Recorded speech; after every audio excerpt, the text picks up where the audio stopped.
오늘 우리 하나님 주시는 말씀은요, 마태복음 신약성경 9장 14절에서 17절까지 말씀입니다. 신약성경 13쪽입니까?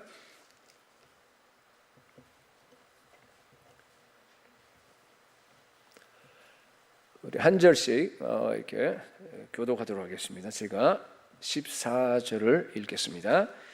그때에 요한의 제자들이 예수께 나와 이르되 우리와 바리새인들은 금식하는데 어찌하여 당신의 제자들은 금식하지 아니하나이까? 혼인집 손님들이 신랑과 함께 있을 동안에 슬퍼할 수 있느냐? 그러나 신랑을 빼앗길 날이 이르리니 그때에는 금식할 것이니라. 생배 조각을 낡은 옷에 붙이는 자가 없나니 이는 기운 것이 그 옷을 당기어 헤어짐이 더하게 됨이요 새 포도주를 낡은 가죽 부대에 넣지 아니하나니 그렇게 하면 부대가 터져 포도주도 쏟아지고 부대도 버리게 됨이라. 새 포도주는 새 부대에 넣어야 둘이 다 보존되느니라. 아멘. 오늘 본문은요, 이 금식 논쟁으로 이렇게 이어집니다. 요한의 제자들과 또 바리새인들의 그 제자들은 금식하는데 왜 예수님의 제자들이라고 하는 사람들이 금식을 안 합니까? 하고 이렇게 물어봐요. 그때 이제 예수님께서 지금은 혼인 잔치 기간이라 그래요. 신랑이 있고 손님들이 왔는데 어떻게 금식할 수 있냐? 이제 못지않아서 신랑을 빼앗길 날이 올 텐데 그때 너희들 금식해라. 이제 그런 말 하시면서 두 가지 아주 짧은 이 비유를 얘기를 합니다. 하나는 이제 생배 조각을 갖다가 가지고서 그죠? 헌 옷에다 붙이지 않는다 그런 얘기예요. 만약 붙이게 되면은 생배 조각은 더 이렇게 오므라들 수 있는 그이 때문에 헤어짐이 더 심해집니다. 그리고 이제 제가 오늘 얘기하려고 하는 것은 여기에 새 포도주는 새 부대에 넣으라는 얘기예요. 만약에 새 포도주를 담아서 이것을 갖다가 이 옛날에 쓰던 그 낡은 가죽 부대에다 넣게 되면 어떤 현상이 벌어집니까? 새 포도주는 새 것이니까 이게 발효를 합니다. 근데 낡은 부대를 갖고 막아두면 어떻게 돼요? 발효되면서 이게 낡은 부대는 신축성이 없어요. 그래서 터져버립니다. 포도주도 버리게 되고 옛날 그 낡은 부대도 이렇게 못 쓰게 되는 그런 결과가 있기 때문에 새 포도주는 반드시 새 부대에다 넣어라. 예수님께서 오늘 비유로 말씀하셨습니다. 이게 도대체 무슨 뜻입니까? 예수님이 지금 어떤 말씀을 하기 위해서 지금 이런 얘기를 하고 싶은 겁니까? 새 포도주는 뭔가 하면요, 새 언약의 삶이에요. 새 포도주는 우리 새 언약의 삶입니다. 그리고 낡은 가죽 부대라고 하는 것은 옛 체제예요. 옛 교회의 옛 언약의 어떤 그 교회 시스템이라고 할까요? 뭐 그렇게 볼 수 있습니다. 그리고 새 부대는 뭔가 하면 새 언약 교회예요. 새 체제. 여러분 아시다시피 그 옛 언약이라고 하는 것은 모세가 받은 그 율법, 그렇죠? 이스라엘 백성들과 맺은 그 언약이지 않습니까? 옛 언약. 핵심이 뭔가 하면 율법이에요. 그래서 얘기를 뭐 한다 그러면 율법에 이끌리는 삶을 사는 게 그냥 옛 언약이에요. 새 언약이라고 하는 것은 뭔가 하면요, 예수 그리스도의 피로서, 동물의 피가 아니라 옛 언약처럼 예수 그리스도의 피로서 영적인 이스라엘, 새 이스라엘과 더불어서 맺은 언약입니다. 그래서 핵심이 뭔가 하면 거기에 성령이에요.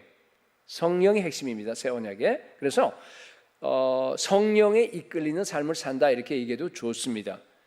근데요, 옛 언약의 삶은, 그죠? 옛 언약의 혹은 새 언약의 삶이라고 하는 것은요, 옛 언약의 체제와 낡은 가죽 부대하고는 어울리지는 않아요. 여러분들 아마 많이 그런 걸 이렇게 경험을 했을 겁니다. 그렇죠? 낡은 가죽 부대가 성령에 이끌려서 살아가는 삶을 갖다가 담을 수 없어요. 그죠? 그런 사람들이 그렇다고 해서 성령에 이끌려서 새 포도주적인 그런 삶을 사는 사람들이 그러면 좋아. 우리는 그냥 뭐 기존 교회 잘 안 되니까 우리끼리 그냥 나는 그냥 내가 개인적으로 따로 그냥 살겠다 하고 이렇게 떨어져 나가면 어떻게 되겠어요?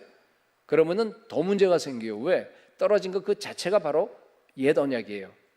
제가 몇 번 설명한 것 같은데 새 언약에서는요, 공동체가 더 강조가 됩니다. 사역도 그렇잖아요. 옛 언약에서는 뭐라 그랬어요? 엘리야, 모세 혼자 단독 사역이 가능했지만은 새 언약, 우리 신약에 들어와서는 그게 불가능합니다. 반드시 팀 사역이에요. 반드시 두세 사람이 모여야 됩니다. 왜 그렇죠? 교회이기 때문에. 교회의 권세가 있습니다. 그렇죠? 두세 사람이 모여야지만이 그 안에서 기도할 때 교회 권세가 나타나게 되는 거예요. 혼자 떨어지게 되면 여러분 새 언약에서는요, 마귀의 밥이에요. 그렇죠? 그렇기 때문에 그런, 여러분 아마 많이 들어서 잘 알 겁니다. 그러니까 교회만이 음부의 권세를 이기게 되어 있습니다. 그래서 언제나, 그렇죠? 새 포도주는 새 부대에다 넣어라 하는 게 오늘 이제 예수님께서 말씀하시는 거예요. 새 부대는 새 언약적인 그 교회라고 얘기를 했는데, 새 체제라고 얘기했는데, 사실은 뭐 저와 여러분이 교회 아닙니까? 그죠? 그러니까 어떻게 보면은 여러분 한 사람 한 사람의 여러분이 갖고 있는 생각, 사고의 틀, 그다음에 여러분들이 가지고 있는 그 모든 그것들이 다 모인 거예요. 그게 이제 교회 체제가 되는 거 아니겠습니까? 조직도 되고 말이죠. 자, 여러분께 물어보겠습니다. 혹시 여러분들의 그 생각이 굳어져 있지는 않으세요? 우리가 정말 새 언약적인, 새 포도주적인 말이에요. 그런 삶을 여러분 살고 계세요? 올해가 교회 설립 10주년입니다. 그죠? 그러니까 우리 교회가 지금 10년 된 거예요. 그러니까 10년 됐기 때문에 그만큼 혹시 낡아지지 않았어요? 10년 전하고 저는 많이 낡아졌어요. 외모는 보니까. 제가 10년 동안 이렇게 변화가 있으리라고는 생각을 못했어요. 그죠? 겉사람은 그러나 후패하지만은 그래도 전 어떻게 내 속사람은 날마다 새롭기 때문에, 그죠? 겉사람은 별로 문제 안 됩니다. 예, 그렇습니다. 그런데 혹시 교회적으로 봤을 때 우리 전체적으로, 그죠? 정말로 우리가 낡아지지 아니하고 여러분 한 사람 한 사람이 새 포도주적인 그런 새 언약적인 삶을 살고 있느냐 하는 것이 중요한 질문입니다. 정말 우리 목장이 지금 10년 동안 지났지만은, 그죠? 정말 날마다 성령을 담을 수 있는 그런 유연한 그런 목장으로 여러분 지금 남아 있습니까? 정말로 우리 사역들이, 우리 초원들이, 그죠? 성령께서 이끄는 그런 사역을 갖다가 감당할 수 있는 그런 유연성을 가지고 있느냐, 그런 얘기입니다. 그래서 오늘은요, 이 새 언약의 삶에 대한 얘기를 여러분과 좀 나눠보기를 원합니다. 새 언약의 삶이 뭔가? 첫 번째는 그겁니다. 새 언약의 삶이 뭐냐 하는 거고, 두 번째는 어떻게 우리가 새 언약의 삶을 살 수 있을 것인가, 이렇게 두 개로 나눠서 여러분들 한번 살펴보도록 하겠습니다. 고린도후서 3장에 참 중요한 내용들이 나와 있어요. 새 언약과 옛 언약에 대해서 어떻게 보면 정말 명쾌하게 설명이 잘 된 그런 장입니다. 여러분 한번 펴보세요. 고린도후서 3장 288쪽입니다. 옛 언약은요, 하나님의 손가락으로 어디에 썼냐면 돌판에 썼습니다. 그래서 모세에게 주었어요. 새 언약은 뭡니까? 성령께서 어디에다 썼습니까? 우리 각자의 마음판에 쓰셨습니다. 그래서 여러분 그 고린도후서 3장 1절 2절을 눈으로 한번 빨리 읽어보세요. 지금 여러분 펴셔서 그걸 보면은요, 2절에 보니까 성령으로 내 마음판에 쓴 걸 갖다가 2절에 뭐라고 표현하고 있습니까? 네? 그걸 뭘로 표현하죠? 편지라는 말을 썼죠. 편지 보이세요? 너희는 우리의 편지라 그랬어요. 그래서 1절에는 무슨 얘기인가 하면요, 추천서가 왜 필요하냐는 얘기예요. 지금 아시겠죠? 그렇죠? 왜냐하면은 성령께서 직접 성령의 손으로 직접 쓰신 편지가 어디 있어요? 여기 있어요. 여기 있잖아요. 여기에 여러분 보이세요? 다 한번 보세요. 성령께서 직접적으로 하나님의 법을 기록한 게 어디 있냐면 여기 있어요. 여러분 마음에 있습니다. 그죠? 나는 그렇기 때문에 죄질 수 없어요.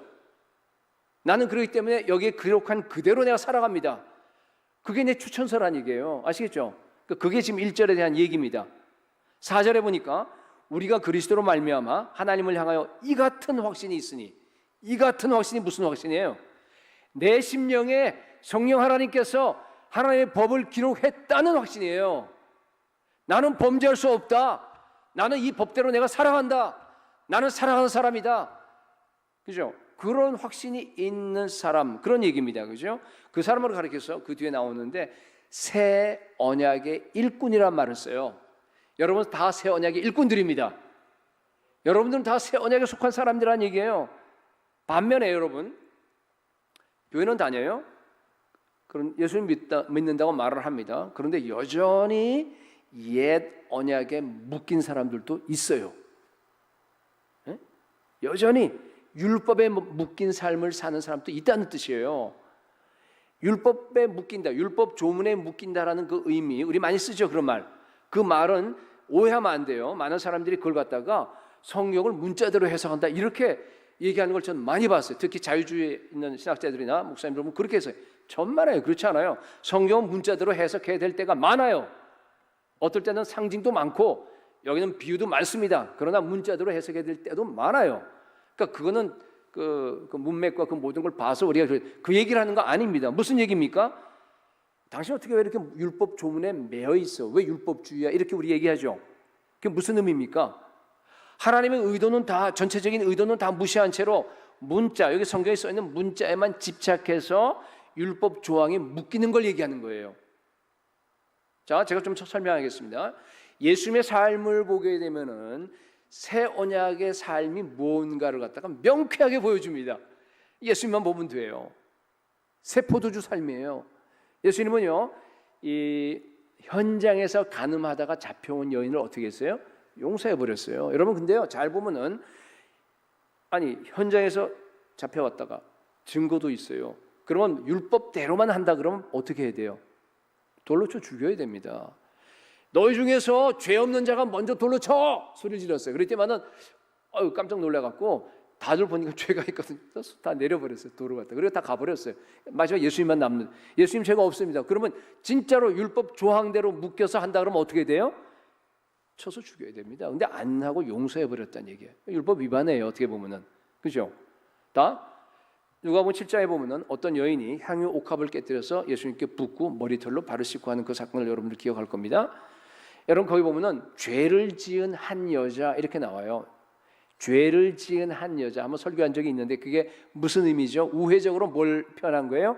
창녀란 뜻이에요. 그는 여러분 신명기 23장에 보게 되면은 창녀가 번 돈 혹은 남창이 번 돈, 개 같은 소득이라 그래요. 거기 보면 그리고 우리 한국의 번역이 이렇게 돼 있어요. 그것은요 하나님의 전에 바칠 수가 없어요.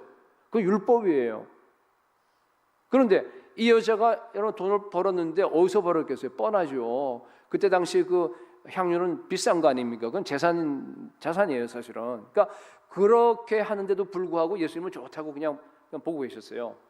그러니까 초청했던 그 바리새인 이름이 누구였죠? 시몬이었어요. 바리새인 이름이. 그 사람이 그냥 속으로 저 친구가 어떻게 선지자가 될 수 있어? 아니 저것도 몰라. 아니 저 여자 번 게 뭔데? 그러면서 이제 속으로 생각할 때 예수님께서 이제 많이 용서함 받은 사람은 많이 사랑하고, 그죠? 적게 용서함 받은 사람은 적게 사랑해. 이 여자는 죄를 많이 용서함 받아서 내가 너 죄가 사함 받았다 하고 그래서 죄 사함을 선포합니다. 여러분 그 내용을 아십니다, 그죠? 그러니까 율법에 묶여 있는 사람들의 입장에서 한번 보세요. 지금 율법주의를 제가 여러분께 설명하는 거예요. 그 사람들이 보게 되면요, 분명히 뭔가 하면요, 이 사람은 선지자가 아니에요. 율법을 위반했어요, 그죠? 그렇기 때문에 수많은 종교 지도자들이 예수님을 갖다 자신 있게 죽였어요.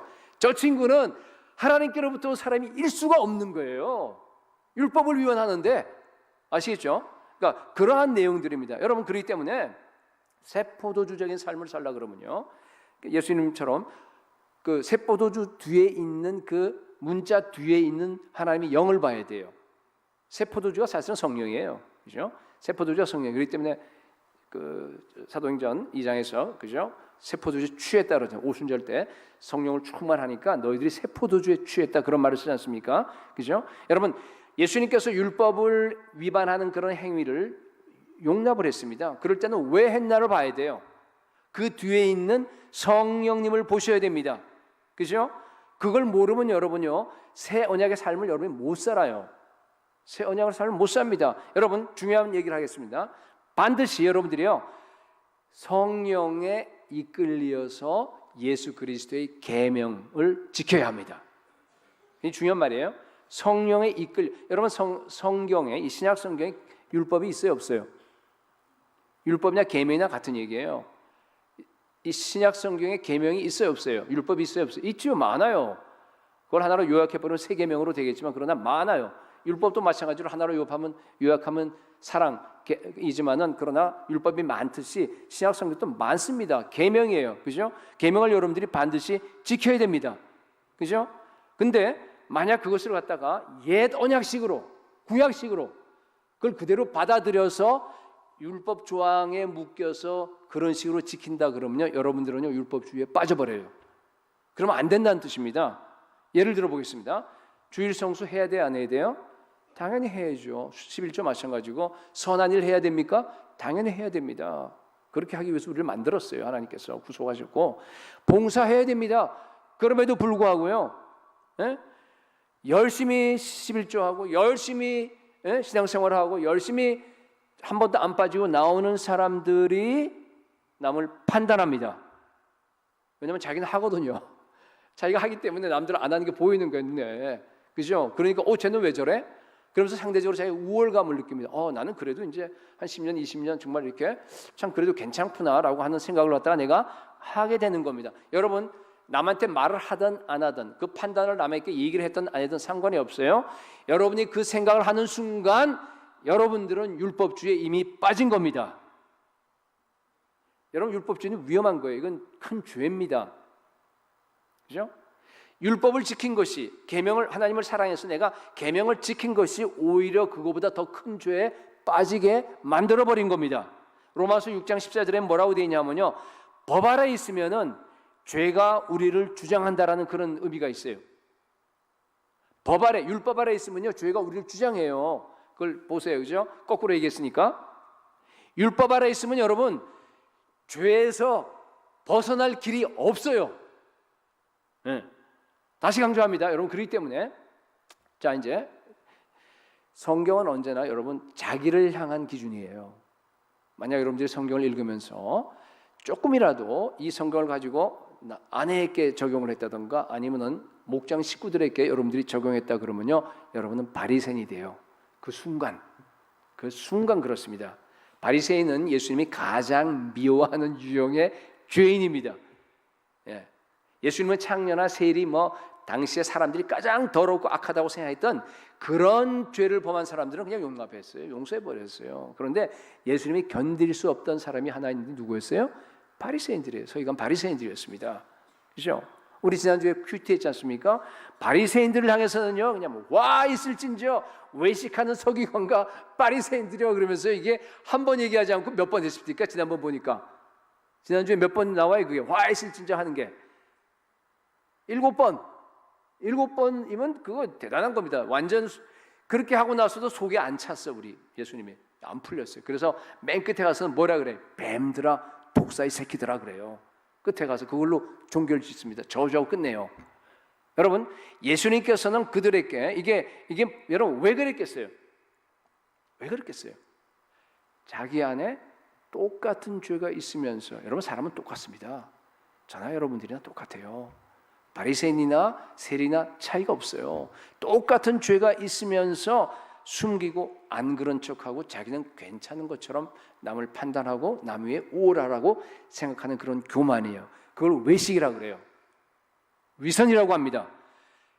가장 미워하는 죄예요. 죄를 숨기는 정도가 아니라 자기를 드러내는 거예요. 이거는 교만입니다, 여러분. 죄의 뿌리입니다. 예수님은 그래도 신사적이라서 저주하고 말았지만요, 여러분 초대교회 시대 때 기억나죠? 성령 하나님은 그런 사람을 어떻게 했어요? 그 자리에서 죽여버렸어요. 아나니아와 삽비라가 그 케이스입니다. 자기 재산 팔아갖고, 여러분 생각해보세요. 있는 재산 다 팔았어요. 그리고 한번 모르겠어요. 60% 정도는 헌금하고 나머지 40%는 그냥 자기가 좀 살려고 내버려 놓았어요. 그런데 남들이 100% 다 팔아서 내는 것처럼 위장했단 말이에요.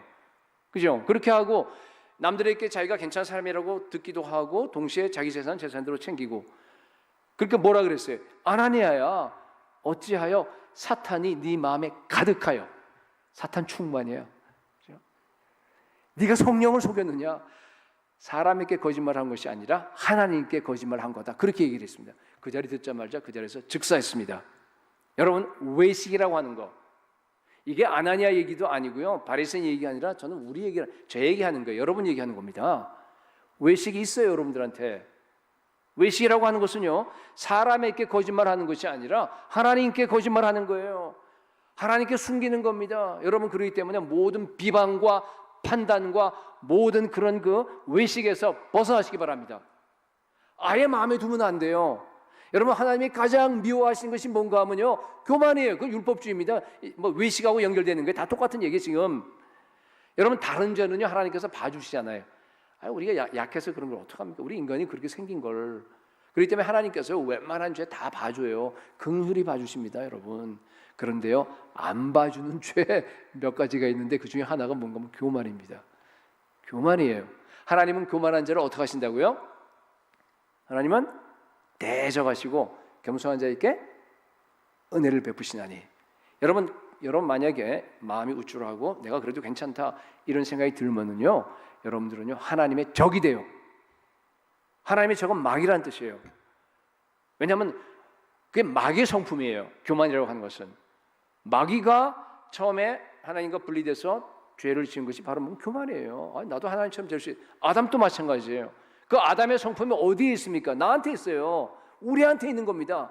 그게 교만의 형태로, 외식의 형태로, 율법주의 형태로 모양이 좀 다른 것뿐이죠. 똑같은 얘기라 그런 얘기입니다. 여러분, 겸손해야지만이 하나님의 은혜가 임합니다. 겸손하셔야 돼요. 정말 이거는 여러분 잊어버리면 안 돼요. 은혜를 받아야지만이 죄를 이길 수 있어요. 우리가 무슨 수로 죄를 이겨요?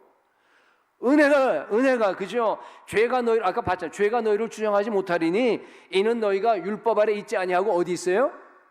은혜 아래에 있다 그랬어요. 은혜 아래에 있을 때 그 은혜 우산을 펼쳐 주실 때 그 밑에서 내가 보호함을 받습니다. 그리고 내가 죄가 왔을 때요, 내가 이길 수가 있습니다. 하나님의 은혜로 이기는 거예요. 죄는 은혜로 마귀의 권세를 이깁니다. 마귀를 향해서 내가 선포할 수 있어요. 하나님의 은혜가 없는데 어떻게 선포할 수 있습니까? 내가 기도할 때 하나님께서 들어주십니다. 자녀된 권세를 갖습니다. 여러분, 모든 새 언약의 특징은 뭔가 하면 겸손입니다. 겸손이에요. 철저하게 하나님 앞에서 자기 모습을 알아야 돼요. 엎드려야 됩니다. 하나님 주신 거기 때문에 새 언약이, 그죠? 오직 전적으로 하나님만 의지하고 여러분 살아가시기 바랍니다. 그래서 6절에 아까 그 고린도후서 3장 6절에 보니까 뭐라고 되어 있어요? 율법 조문은 죽이는 것이요. 율법 조문은 죽이는 것이요. 영은 살리는 것이니라. 그렇게 되어 있죠? 맞아요. 여러분, 새 언약의 삶을 살기 바랍니다. 그래야 나도 살고요, 남도 살립니다. 자, 두 번째 새 언약의 삶의 특징은 뭔가 하면 영광이에요. 지금까지 첫 번째 얘기를 했습니다. 그죠? 율법주의, 외식, 무슨 뭐 교만 이런 얘기를 했고, 그래 살면 안 되고. 자, 두 번째는 뭔가 하면요, 새 언약의 삶의 특징은 영광인데 그 영광이 점점 커집니다. 13절 보시게 되면은 고린도후서 3장 13절 계속 이어지는 겁니다. 우리는 모세가 이스라엘 자손들에게 장차 없어질 것에 결국을 주목하지 못하게 하려고 수건을 그 얼굴에 쓴 것 같이 아니하노라 그랬어요. 아니한다 그랬어요. 자, 모세가 그 시내산에서 율법 받고 내려오는데 어떤 변화가 일어나냐면요, 모세 얼굴이 어떻게 됐어요? 광채가 났어요. 반짝 그냥 빛이 났습니다. 그죠? 막 사람들이요 그걸 보고 나서 두려워했어요. 모세 옆에 가까이 가기도 힘들어요. 그러니까 어떻게 했어요? 거기다가 수건을 썼습니다. 가렸습니다. 그런데요, 사실은 이 13절만 읽어보게 되면은 수건을 쓴 이유가 한 가지만 있는 게 아니라 하나 더 있는 것 같아요. 뭐 같아요? 뭐 같아요? 하나 더 있죠? 그 광채가 점점 fade away 해요. 점점 사라져요. 근데 그 사라지는 걸 보이기 싫었던 것 같아. 한번 읽어보세요. 그렇죠? 그 말이죠. 없어질 것에, 장차 없어질 것에 결국을 주목하지 못하게 하려고, 그런 의미예요. 그죠? 그런 것 같아요. 거기서 보니까. 자, 여러분, 오늘날도요 이 옛 언약의 삶을 살아가는 성도들이 많이 있습니다. 어떤 사람이에요? 수건을 쓰고 성경을 읽어요. 그러니까 안 보이죠. 보인다고 하더라도 뭐 역사책이고 무슨 이해하기 힘든 예언이고 또 개인의 신앙 고백이고 그냥 뭐 그렇구나 하고 이렇게 되고 더 이상 아닙니다. 지식은 쌓여요. 그렇지만 더 이상 나아갈 수 없습니다. 여러분, 마귀가 불신자들만 하나님의 복음의 광채가 못 비치도록 혼미한 영을 주는 거 아닙니다. 당연히 그건 그렇고요. 신자들에게, 교회 안에 있는 여러분들에게도, 그죠? 마귀가 방해합니다. 어떻게 방해합니까? 수건을 갖다가 못 벗기게 해요. 율법의 그 수건을 갖다 그냥 그대로 두고, 여러분들이 만약에 성경을 읽는데 읽을 때마다 정말 그 가운데서 나에게 그냥 충만함과 기쁨과 정말 회개와 읽을 때마다 하나님의 그 생명이 막 움직이면 그거는 수건이 벗겨진 거예요. 근데 이거 읽어봐도 잘 모르겠고 무슨 소리인지 모르겠고 뭐 그냥 만약에 그런 때가 있다고 한다 그러면 여전히 지금 수건이 거기에 덮여져 있는 겁니다. 여러분, 벗겨져야 돼요. 그 수건이 벗어져야 돼요. 어떻게 벗어질 수 있어요? 여기 보니까 6절에 보니까 뭐라 그랬어요? 그러나 언제든지 주께로 돌아가면 그 수건이 벗겨지리라. 수건이 벗겨진다는 것 자체가 뭔가 하면요, 이게 revelation이에요. 계시라 그래요. 계시의 영이 임하게 되면요 벗겨져 버려요. 성령입니다. 새 언약의 중심은 성령이에요.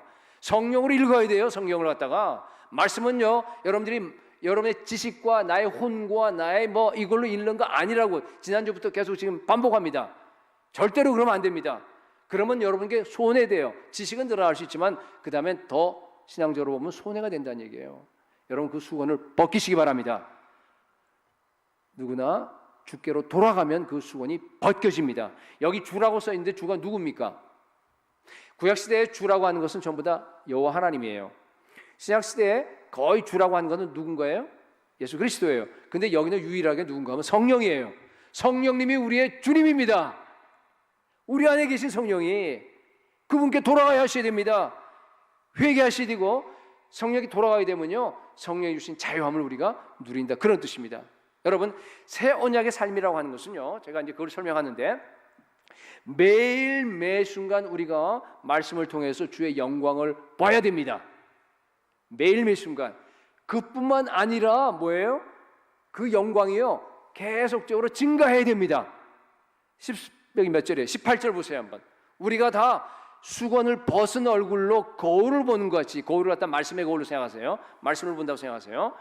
주의 영광을 보매. 여러분, 우리가 말씀을 보면 주의 영광 보죠?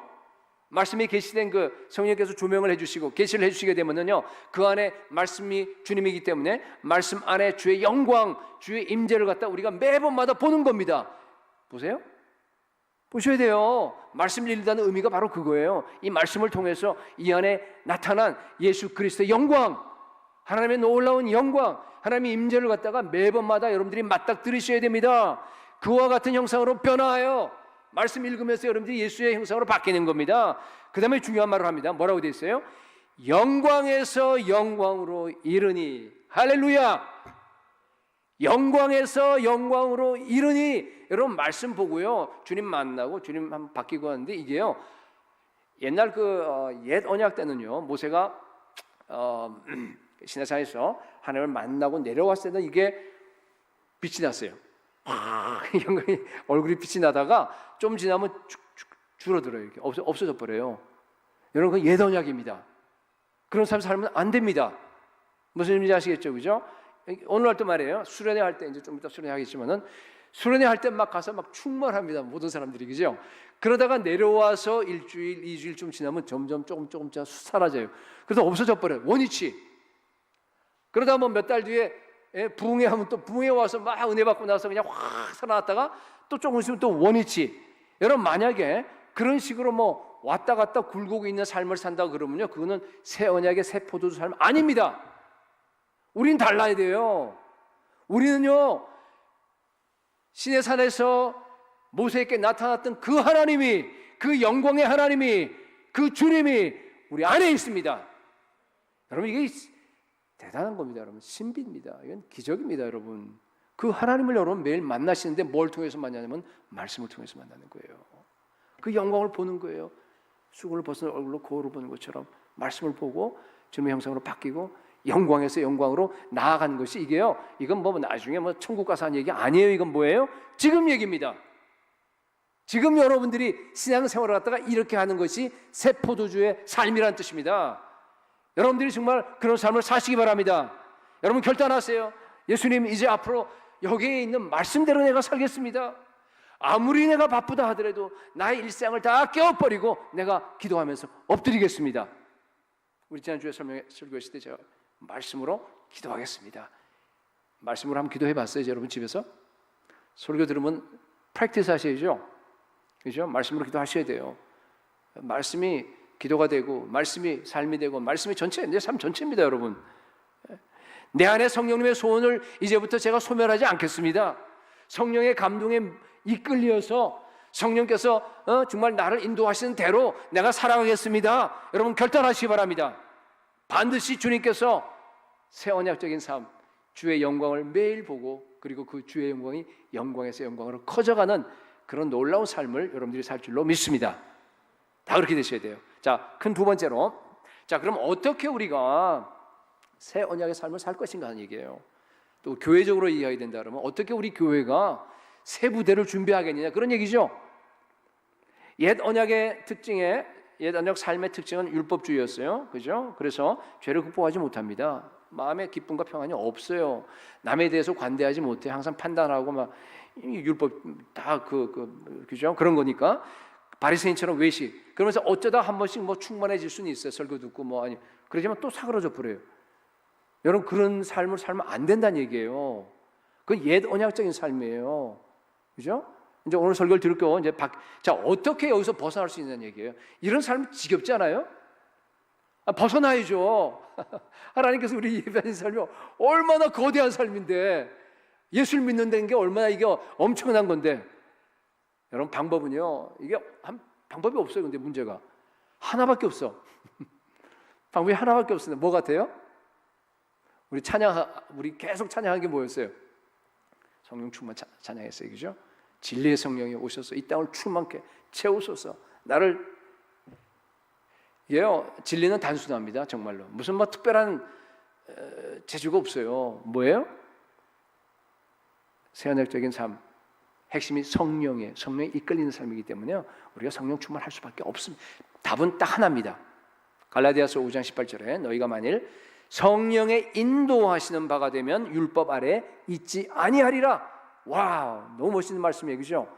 성령의 인도하시는 바가 되면 여러분 율법 아래 있지 않아요. 율법 아래 있으면 그건 죄 아래 있는 거예요. 언제나 죄를 지을 수밖에 없습니다. 여러분 온 교회가 성령의 인도를 받아야 합니다. 그 얘기 무슨 얘기예요? 성령께서 우리 안에 계시는 걸로 부족하다는 뜻이에요. 지금 물론 그게 연결이 되겠지만은요 그것만으로 안 되고요. 성령의 인도함을 받는 거하고 성령이 내 안에 내주하는 건 달라요. 그 다음 단계입니다. 그죠?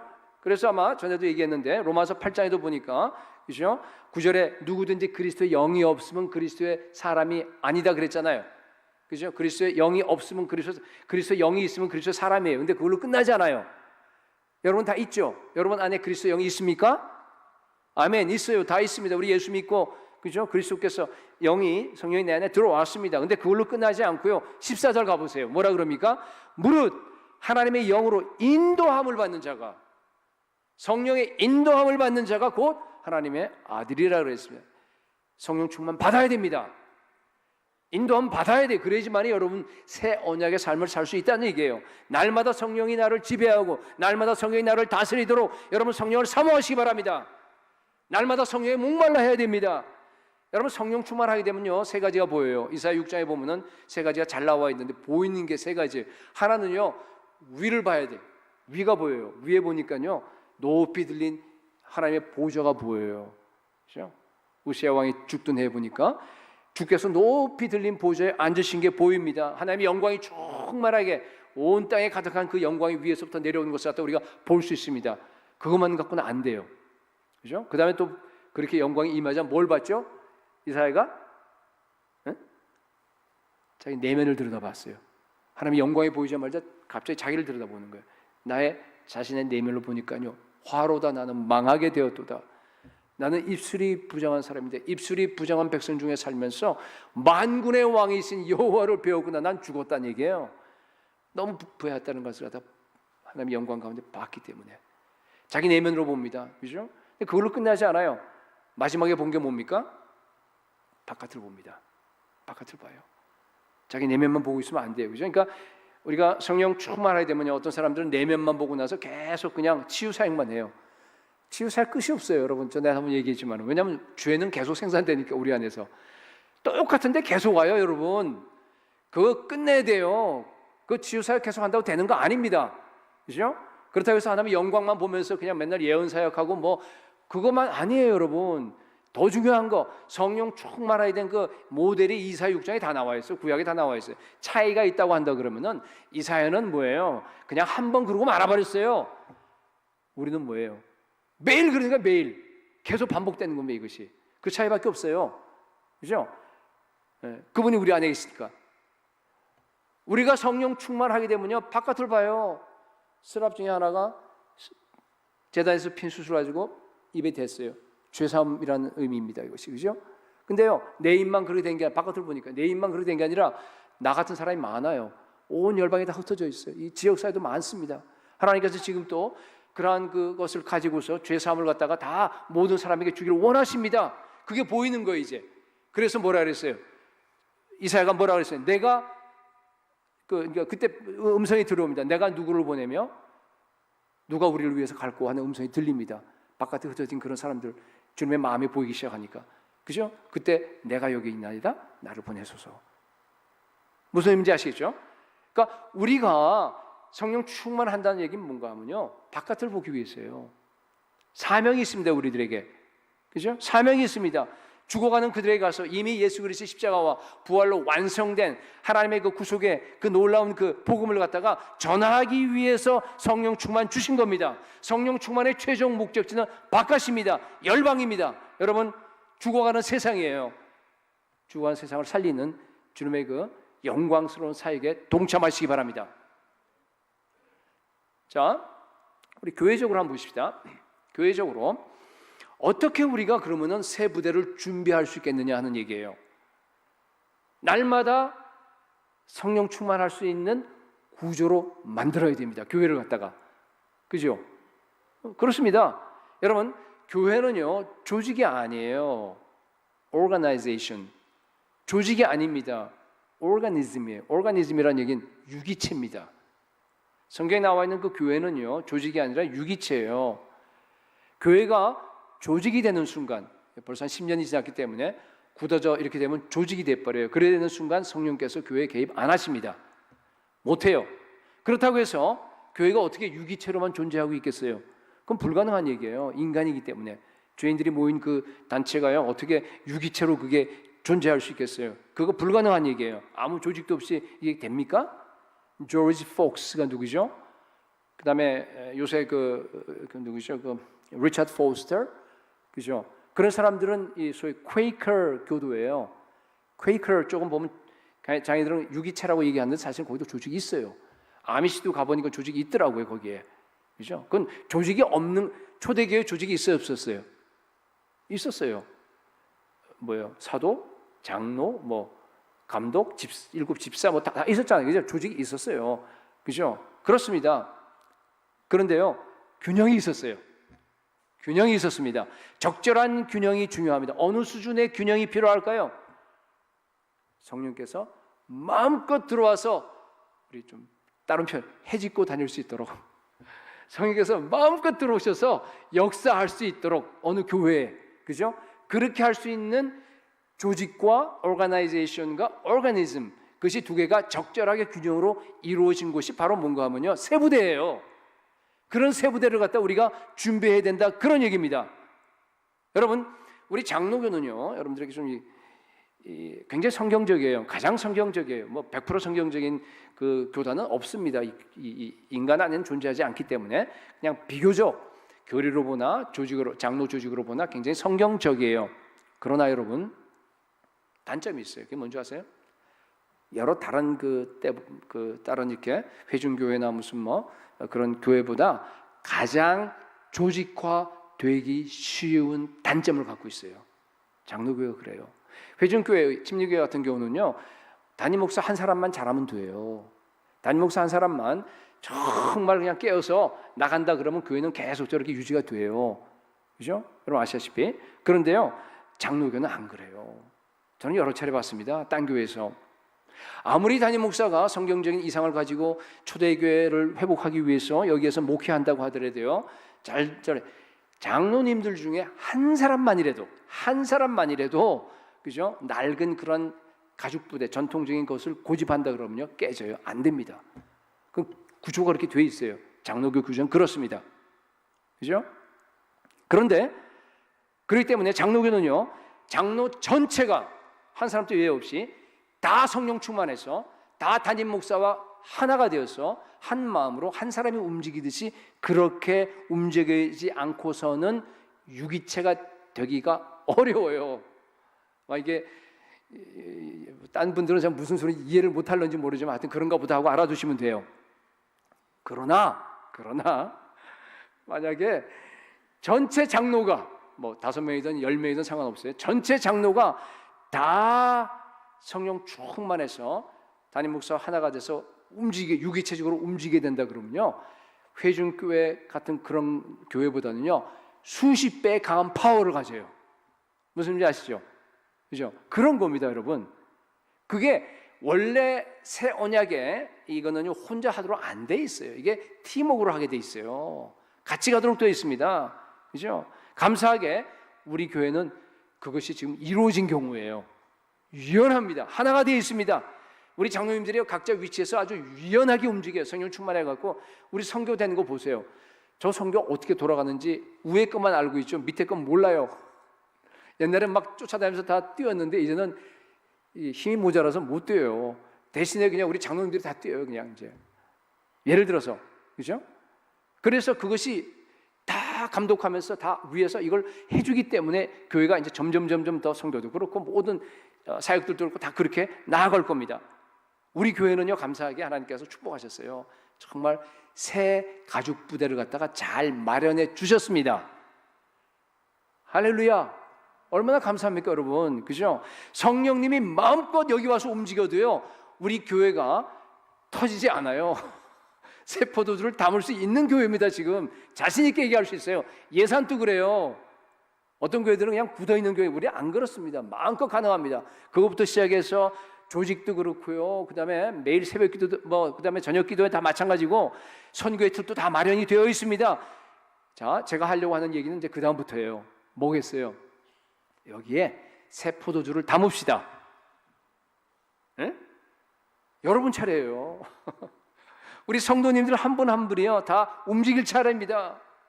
올해가 10주년인데 여러분 반드시 올해는 여러분 부흥이 일어나야 합니다. 그 얘기 뭔가 하면 성령 충만하셔야 된다는 뜻이에요. 한 사람 한 사람이. 그게 여러분이 새 포도주가 되어야 된다 그런 뜻입니다. 부흥은 한 사람 한 사람이 깨어나는 겁니다. 영적 각성을 얘기하는 거예요. 우리 오늘 큐티도 그렇고 어제 큐티도 그렇고 예수님께서 계속 와서 뭐예요? 깨어있으라 깨어있으라 계속 그러죠. 그죠? 부흥은요 여러분 한 사람 한 사람에게 기도 운동이 일어나는 거예요. 여러분 한 사람 한 사람이 부흥하는 거예요. 정말로 성령 체험 받고 여러분들이 정말 성령 충만한 그런 삶을 사는 거고 한 사람 한 사람이 전체가 다 하나가 되어서 목장별로 다 하나가 되어서요 필사적으로 우리가 하나님의 얼굴을 구하는 것이 바로 부흥이에요. 숫자가 늘어나는 게 아니에요. 숫자가 늘어날 수도 있어요. 아닐 수도 있습니다. 여러분 생각해 보세요. 우리 역사를 보면은 정말 자유가 아니면 죽음을 달라라고 부르짖으면서 그죠? 정말 희생했던 그 사람들 많이 있어요. 우리가 그 사람들을 갖다가 평가하고 존경합니다. 그런데 그 자유라고 하는 것은 기껏해야 여러분 육신 아니면 무슨 정신 그죠? 그냥 잠시 있다 없어져 버릴 그죠? 그거 자유입니다. 근데 여러분 더 중요한 우리의 영이 사탄에게 꽁꽁 묶여 있는 사람들이 많습니다. 예수 믿는다고 하면서 옛 언약적인 삶을 사는 사람들이 많다는 뜻이에요. 왜 이렇게 비참한 삶을 사십니까? 그러면서 필사적으로 자유를 외치지 않아요. 목숨 내걸고 그 마귀를 향해서 공격해 들어가고 저항하지 않는다는 뜻입니다. 영원한 생명에 대한 문제인데 왜 여러분 목숨 내걸고 외쳐야 될 거 아닙니까? 여러분의 영적인 눈이 열리기 바랍니다. 깨어나시기 바랍니다. 여러분 지금이 기도할 때입니다. 온 교회의 부흥이 일어나기 위해서는요 대가를 치러야 돼요. 그냥 안 일어납니다. 여러분 사도행전도 마찬가지예요. 오순절의 부흥도 여러분 그게 하나님이 야 예루살렘 떠나지 말고 이제 기도해라라고 이제 물론 명령을 내립니다만은 그죠? 그냥 가만히 기다리면 10일 후에 그 성령의 부흥이 임할 것 같아요? 천만에 아니에요. 아닙니다. 대가를 치렀습니다. 120명이 다 모여갖고요 어떻게 했어요? 사도행전 1장에 보니까요 마음을 같이하여 전혀 기도에 힘쓰니라 그랬어요. 그죠? 아마 그 중에는 뭐 옛날에는 다 100% 잡이 있었던 거 아니니까. 그래도 뭐 상당히 많은 있는 사람들이요 잡을 포기하고, 그죠? 10일 동안 다 끊고 안에 들어가서 전혀 기도에 힘쓴 사람들이 많았을 겁니다. 그런 희생을 통해서 10일째 되니까 오순절 때 하나님이 위에서 그냥 하늘을 찢으시고 거기에 그냥 불이 내린 겁니다. 내려서 그냥 각 사람의 머리 위에, 그죠? 임하게 되는 겁니다. 예, 불의 혀처럼. 여러분, 하나님께서 우리 교회에 부흥을 약속했습니다. 여러분 믿으세요? 우리 교회가 부흥하는 건 하나님의 100% 뜻입니다. 여러분 한 사람 한 사람이 부흥하고 회복되는 것은요 하나님의 뜻입니다. 지금은 기도할 때입니다. 여러분 각자가요 오순절 성령 체험 하셔야 됩니다. 성령이 나한테 내주하시는 것만으로 안 된단 말이에요. 이미 체험하신 분들은 계속해서 성령 충만 받아야 됩니다. 많은 분들이 마지막 때 거대한 부흥이 오도록 많이 기도하고 있어요. 그죠? 그건 참 좋은 일이에요. 근데 사실은요 좀 미안한 얘기지만은 그들이 바라는 그런 마지막 때 대출수 대부흥은요 제 생각에는 안 일어나요. 성경에 그게 아무리 찾아봐도 없어요. 보니까 성경은 거꾸로야. 가면 갈수록요 적그리스도의 세력이 더 커져요. 그죠? 더 이 땅은요 핍박소에 들어갑니다. 마지막은 대환란이에요. 여러분 교회는 그 대환란을 견뎌내야 됩니다. 거기에 얘기하는 부흥이라고 하는 건 뭔가 하면은요, 그죠? 그게 뭔가 하면은 그냥 국지적으로 각 교회별로 아니면 뭐 나라일 수 있지만 나이지리아나 이렇게 우간다 일어난 것처럼 나라일 수 있어요. 충분히 있을 수 있지만은 전체 온 지구가 대부흥이 일어나서 온 교회들이 각성하고 깨고 뭐 그거는요 후천년설의 영향이지 그거는 성경적은 아니에요. 없어요. 그거는 그냥 부흥은 일어나요. 물론 추수는 일어날 거예요. 왜냐하면 천국 복음이 그죠? 온 민족에 증거되기 위해서 온 세상에 전파되니 그제야 끝이 오리라 그랬기 때문에 분명히 부흥이 일어나긴 일어났는데 그 부흥이 그런 부흥이 아니란 얘기예요. 제가 이걸 그러니까 왜 그러냐 하면은 그 부흥만을 기대하고 대부흥이 올기만 기대하고 있지 말란 뜻이에요. 제가 얘기하는 건 뭔가 하면요 더 중요한 걸 얘기합니다. 물론 특별한 부흥의 때가 있고 그게 가능합니다 앞으로도. 그러나 제가 강조하려는 건 뭔가 하면요 개인적인 부흥이 일어나야 합니다. 개인적인 부흥은 여러분 날마다 일어나야 돼요. 개인적인 부흥은 여러분 날마다 성령 충만 받아서 날마다 일어나야 합니다.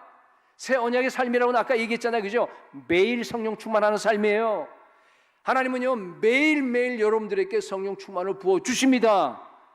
요한복음 8장 38절에 나를 믿는 자는 성경에 이룬 것 같이 그 배에서 뭐라 그랬어요? 생수의 강이 흘러나리라 그랬어요. 나를 믿는 자는 누구나 다예요. 여러분 예수 믿으세요? 그러니까 예수를 믿는다는 의미는 뭔가 하면 그 배에서 생수의 강이 흘러나야 된다는 얘기예요. 배에서 생수의 강이 흘러난다는 의미는 그냥 단순하게 이 뭐 쫄쫄쫄쫄 무슨 시냇물 흘러나오듯이 우리의 깊은 심령 속에서 그게 아니란 얘기예요. 뭐예요?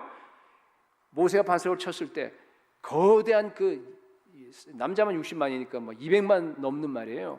그 사람들이 다 먹을 수 있는 그 엄청난 강이 콸콸콸콸 솟아나오는 그런 이미지입니다. 여러분 안에서 예수를 믿으면은 누구나 다 물론 이제 그 앞에 뭐라고 돼 있어요. 그죠? 누구든지 목마르거든 내게로 와서 마시라 그랬잖아요. 목말라야 돼요. 그리고 목마를 뿐만 아니라 예수께로 가서 마셔야 돼요. 그죠? 그리고 이런 믿으셔야 돼요. 그런 조건들이 있습니다. 그죠? 그렇지만은 그죠? 여러분들이요. 주님께서는 우리가 예수를 믿는다라고 하는 것하고 성령 충만한 삶을 산다고 하는 것을 갖다가 분리한 것은 막입니다. 성경에는 안 분리되어 있어요. 그냥 크리스천은 당연히 성령 충만을 받아서 영광에서 영광으로 늘 가는 게 그게 정상입니다. 여러분 바꾸세요. 제가 설교를 몇 번 했는데 아니라고 생각하는 사람이 아직도 있는 것 같아요. 우리 교회에. 물론 처음 요새 들어오신 분들은 좀 그렇지만은 그죠? 여러분 매일매일 성령 충만한 삶 살고 있어요? 마음으로 손 들어봐요. 마음으로. 네. 혹시 이거 아니에요? 이거? 네? 그건 옛 언약이에요. 그러면 안 됩니다. 성령 충만은 새 언약의 핵심입니다. 그리스도인이라 그러면요 새 언약의 삶을 살아야 돼요. 왜 옛 언약을 삽니까? 그럼 마귀가 지금 수건을 가려갖고 여러분들 나가면 자꾸만 옛 언약 삶에 머물러 두도록 하는 겁니다. 여러분 성령 충만은 어쩌다 한번 받는 거 아닙니다. 개인 부흥은 어쩌다 한 번씩 일어나는 거 아닙니다. 매일 일어나야 됩니다. 우리 하나님은 여러분들에게 매일매일 성령 충만해서 매일매일 정말 주님을 닮고 매일매일 여러분들이 풍성한 삶을 살기를 원하십니다. 아멘이 점점 줄어들어 이제. 누구에게 그런다고요? 믿는 자에게, 목말라 하는 자들에게. 여러분 말씀대로 살아가시기 바랍니다. 기도의 대가를 치르셔야 돼요. 그냥은 안 됩니다. 그렇습니다, 여러분. 이 성령 충만에 대해서는요, 성경에요 아주 겹겹이 우리에게 이 얘기를 해요. 그러니까 성령 충만 받아라 명령하잖아요, 그죠? 술 취하지 말라 이런 방탕한 것이니 성령으로 충만을 받아 명령하죠. 그 다음에 약속까지 합니다. 구하라 그러면 주실 것이다. 특히 누가복음에는 뭐라 그래요? 너희가 악한 자라도 좋은 것을 자식 있게 줄 줄 알거든. 하물며 하늘에 계신 아버지께서, 너희 아버지께서 구하는 자들에게 뭐예요? 성령을 주시지 아니하시겠느냐. 그건 그냥 성령이 내줄 얘기하는 거 아니에요. 그건 다 믿는 사람. 그건 뭔가 하면요, 성령 충만을 얘기하는 거예요. 성령을 여러분께 주십니다. 구하면 줘요. 안 구해서 그런 겁니다. 그죠? 그 다음에 자 명령했죠, 약속했죠. 그 다음에 실제로 성령 충만을 구했을 때 어떤 일이 일어난다 하는 것을 역사적으로 보여줬어요. 그게 사도행전이에요. 그죠? 그 정도면 되지 않았어요? 더 필요합니까? 그런데 만약 여러분들이 성령 충만의 그런 명령을 여러분들이 불복종하고 자기 마음대로 그죠? 살아간다 그러면 그거 그리스도인이에요? 아니잖아요. 그죠? 아닙니다. 여러분 성령 충만은 우리 그리스도인에게 주신 특권입니다. 성령 세례 받고 날마다 성령 충만해서 마귀의 권세를 이기고 우리 설교하면서 선포하고 정말로 모든 데서 정말 우리가 담대하게 하나님 나라를 위해서 우리가 살아가는 것 그 자체가 여러분 특권 아닙니까? 그런 삶을 살죠. 예수 믿고 나서 왜 패배하는 삶을 삽니까? 왜? 그러지 마세요. 여러분 만약에 성령 충만하지 않고 그냥 종교인으로서 여기 와서 예배드리고 11조하고 뭐하고 그냥 어떨 땐 좀 은혜 받다가 또 만약에 그러고 살아간다 그러면요, 죽을 때까지 만약에 그러고 살았다 그러면요, 죄송합니다, 99% 천국 못 갑니다. 그거 못 받아요. 언제 제가 한번 설교할 때 성령 충만 못 받으면 그냥 막 하면 그렇게 한 적이 있었는데, 그래요. 그거는 신학적인 모든 배경을 다 갖고 여러분들께 얘기할 수 있어요. 지금 전부 다 이해할 수 없으면. 여러분, 우리는 죄를 이길 수 있습니다. 우리는 승리한 삶을 살 수 있습니다. 우리는 성령 충만 받을 수 있습니다. 우리는 성경에 나와 있는 그런 풍성한 삶을 우리가 살 수 있습니다. 왜냐하면 제가 얘기하는 게 아니기 때문에 말씀만이 진리입니다. 말씀에 나와 있어요. 에이, 너는 안 돼. 너 지금까지 몇 년 살아왔는데. 그거는 마귀예요. 그렇게 말하는 그런 내 마음에서 얘기하는 건 마귀가 얘기하는 거예요. 여러분 마귀를 대적하시기 바랍니다. 여러분 부흥은요 조용하게 일어나요. 물론 막 그냥 막 그렇게 일어날 때도 있지만은 그냥 일반적인 제가 얘기하는 개인 부흥을 얘기하는 거예요, 그죠? 하나님께서 특정한 때 막 쏟아 부으시는 그런 건 말고, 그거는 뭐 늘 기도하면서 우리가 오면 좋죠. 개인 부흥은요 그게 없어도요 늘 일어나요. 조용하게 일어납니다. 제가 앞에서 부흥하자 그러면서 뭐 잘 못하지만 그래도 그걸 막 여서 한다 그래서 이렇게 부흥이 일어날 것 같아요? 그건 안 돼요. 그건 불가능한 얘기예요. 부흥이라고 하는 것은요 조용히 일어나요, 여러분들한테. 그렇죠? 모세도 그걸 알았습니다. 그래서 그 출애굽기 33장 보게 되면요, 여호와를 앙모하는 자는 다 진 바깥에 회막으로 나오라라고요. 아마 막 크게 떠들지 않았을 것 같아요. 그러니까 알렸습니다. 알리니까 부흥의 부담을 갖고 있던 사람들이요 소수였어요. 무명의 소수들이요 모세를 따라서 진이 이렇게 있으면 진영 텐트 저 바깥에다가 회막을 하나 지어놓고 그걸 오라 그러니까 따라갔어요. 따라가서 그 안에 모였습니다. 그래서 기도했습니다. 기도할 때에 구름 기둥이 거기 내리면서 여호와의 영광이 확 비친 거 아니에요, 그죠? 이제 거기 보면 세 가지 유형이 나와요. 하나는 뭔가 하면 지금 방금처럼 그 말을 듣고 가서 따라가서 거기에 가서 모세와 더불어서 같이 기도한 사람들. 두 번째 유형은 뭔가 하면 대부분 사람들은요 어떻게 했냐면요, 멀리 가는 것 같다 자기 집 텐트 앞에서 이렇게 지켜봐요. 이렇게 보고 있어요. 보니까 막 하나님의 영광이 막 나타나는 거 거기에. 그러니까 바깥에서 이렇게 보면서 구경하는 사람들이 대부분이에요 거기에. 그리고 마지막 세 번째는 한 사람인데 누구 하면 여호수아. 여호수아는 어떻게 했어요? 너무 좋아서요, 그 안에서 딴 사람이 이제 같이 기도하다 다 떠나놓고 모세도 다 가버렸는데도 회막을 떠나지 않고 끝까지 거기 남아있어요. 요새 말로 하면 철학기도. 그죠? 세 부류로 나타납니다 거기에. 여러분, 이건 옛언약 시대입니다. 아시겠어요? 이건 옛언약 시대니까 그런 거예요. 오늘날은 달라야 합니다. 온 교회가 한 마음으로 한 몸이 되어서 다 100% 회막으로 나아가야 돼요. 기도해야 됩니다. 그게 바로 사도행전 1장의 모습이에요. 마음을 같이 하여서 전혀 기도에 힘쓰니라. 오 주님, 저는 부흥이 없으면 저는 한순간도 저는 못 살아갑니다. 부흥이 아니면은 나에게 죽음을 주십시오. 절박하게 여러분 기도하셔야 됩니다. 그 얘기하게 되면요, 생각나는 게 라헬이 생각나요. 라헬이요, 애 못 낳았잖아요, 그죠? 애 못 낳으니까 그냥 막 나중에 야곱에게 가서 뭐라 그랬어요? 나에게 자식을 줘, 아니면 나 죽을 거야. 나를 죽여줘, 막 그러잖아요, 그죠? 그 창세기에 나와요. 이거 완전히 생떼야, 생떼. 말도 안 되는 얘기 하잖아요. 말도 안 되는 얘기, 그죠? 여러분, 근데요, 재밌는 거는 하나님이요, 나중에 그것까지 기억하십니다. 창세기 30장 22절을 보면요, 이런 말이 나와요. 하나님이 라헬을 생각하사, 이제 생각이 아니고 이게 기억이에요. 정확한 히브리어 번역. 라헬을 기억했다라는 말이 나와요. 그래서 그의 소원을 들으시고 태를 여셨다 그러는데요. 기억하실 때 그거 하나님이 기억했겠어요? 안 했겠어요? 당연히 기억하죠. 그 말한 거.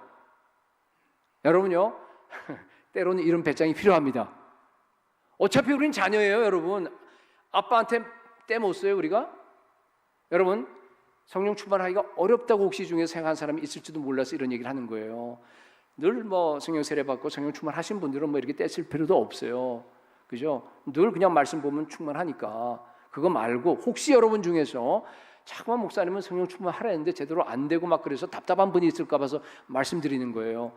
하나님께 떼쓰시기 바랍니다. 하나님, 목사님은 분명히 성령 충만할 수 있다 그러고 누구나 다 하는데 나는 왜 안 돼요? 만약에 언제까지 내가 이번 2주 동안 내가 매일 참석할 텐데 다니엘 기도가 이제 열리니까 매일 해서 성령 충만 나 받는 그런 사람이 안 되면 나 교회 안 다닐 거예요. 만약에 해보세요 한번. 그런 사람이 있으면 제가 매일 안수시 드릴게요. 2주 동안 매일매일 반드시 열립니다.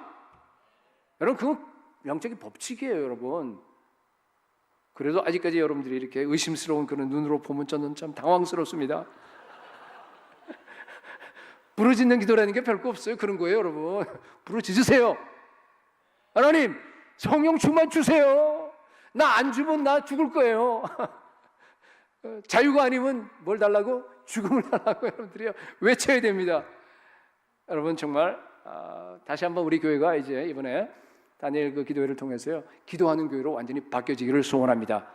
여러분, 새 부대가 되셔야 돼요. 여러분, 새 포도주가 되셔야 됩니다. 10주년인데 정말 낡은 부대를 다 청산해버리고 정말 새 부대, 우리 주님께서 원하시는 그런 그 새 포도주의 삶이 우리 삶 가운데서, 우리 가정에서, 우리 모든 직장에서, 여러분의 삶의 영역에서 이루어지는 그런 놀라운 축복의 사람들이 될 수 있기를 예수 그리스도의 이름으로 축복합니다.